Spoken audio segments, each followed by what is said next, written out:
So, hello guys, my name is Johnny Zamora, and for our vlog 5 assignment, I chose the topic of the Battle of Gettysburg. So, let's get started. So, the Battle of Gettysburg. The dates for the battle was July the 1st, 1863, and it ended on July the 3rd, 1863. So, the battle more or less lasted around 3 days. And where did it occur? It occurred in Gettysburg, Pennsylvania.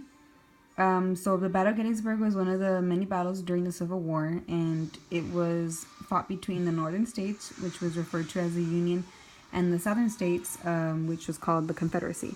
So around 23,000 casualties occurred out of the Battle of Gettysburg. Out of those 23,000, 3,155 were killed, 14,529 were wounded, and 5,365 were captured or either missing. So out of, you can say, those results, there was more soldiers wounded than they were killed. So who was commanding the Union? It was Major General George Meade, and the Confederacy was being commanded by General Robert E. Lee. So at the end of the battle, it was a victory for the Union, and it also ended any possible further attempts of Robert Lee to invade the Union, because he wanted to invade northern states. The Battle of Gettysburg is also often described as the war's turning point.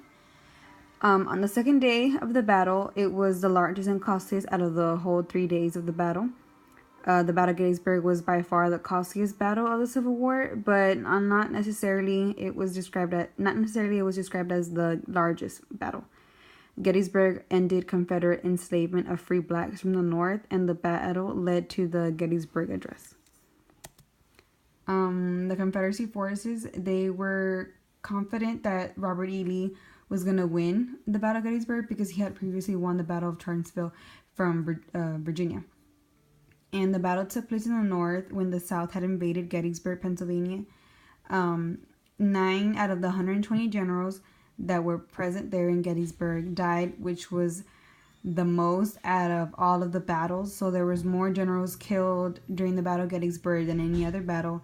And also the reason why Robert E. Lee had moved up to Gettysburg was because he wanted a victory on northern soil.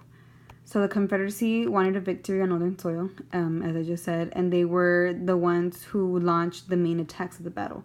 So I guess you could say the Confederacy had initiated the attacks during the battle. Robert E. Lee thought that if the Confederacy would have won on northern soil, that it would seem as, I guess you can say, encouragement for European powers to join the Confederate war effort, so they would have more power against the Union war effort. And of course, the loss of this battle and any possible chances of that happening. So I guess you can say that that Robert E. Lee shouldn't have been so confident that he was going to win the battle. And maybe if he would have not underestimated the Union, he could have probably won the battle. So here you have a map of the Battle of Gettysburg. So, according to the legend, the red represents the Confederacy and the blue represents the Union. So, from previous battles, you can see here from Virginia, and they slowly made their way all the way to Pennsylvania. And you can see here where Gettysburg is located, hence the reason why it's called the Battle of Gettysburg. Okay. So I thought you guys would like to see a picture of the generals. So on the left, you have George Meade, and he was the general that was commanding the Union. And on the left, you have the general that was commanding the Confederacy.